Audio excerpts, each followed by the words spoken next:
దద్దుర్లు గుండ్రంగా చర్మంపై ఏర్పడి కొద్ది కొద్దిగా సైజ్ పెరుగుతూ ఉంటాయి. అలాగే దురదగా వచ్చి గోకుతూ ఉంటే మంటగా కూడా వస్తూ ఉంటుంది. దానికి చక్కగా మంచి చిట్కాతో తగ్గించుకోవచ్చు. చిక్కుడు ఆకులే దానికి మంచి పరిష్కారంగా కూడా చెప్పవచ్చు. జై శ్రీరామ్. అందరికీ నమస్కారము. నేను ప్రదీప్ వానపల్లి. ముందుగా మా తల్లిదండ్రులకు, గురువులకు, పెద్దలకు పాదాలు పట్టి ప్రార్థిస్తున్నాను.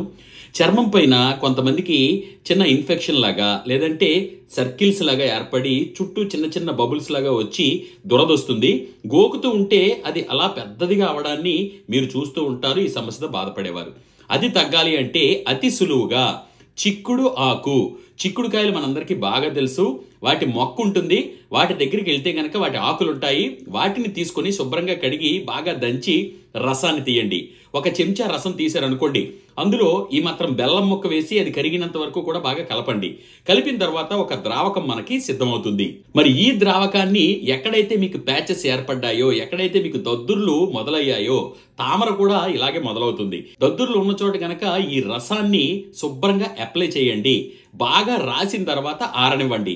మళ్ళీ ఆరిన తర్వాత మళ్ళీ రాయండి. అలా క్రమం తప్పకుండా రాస్తూ ఉంటే ఒక 2-3 రోజుల్లోనే మీకు గుణం కనపడుతుంది. కాబట్టి ఈ సులువైన చిట్కాని తప్పకుండా పాటించి అతి సులువుగా ఇంట్లోనే ఈ చిన్న చిన్న సమస్యలను తగ్గించుకోవాలని మనస్ఫూర్తిగా కోరుకుంటున్నాను. మరిన్ని విలువైన సులువైన వీడియోల కోసం ఫేస్బుక్, ఇన్స్టాగ్రామ్, యూట్యూబ్లలో డాక్టర్ ప్రదీప్ వానపల్లి పేజీలను ఫాలో అవుతూ ఉండండి. సర్వే జన సుఖినో భవంతు. సర్వే సుజనా సుఖినో భవంతు. ధన్యవాదాలు.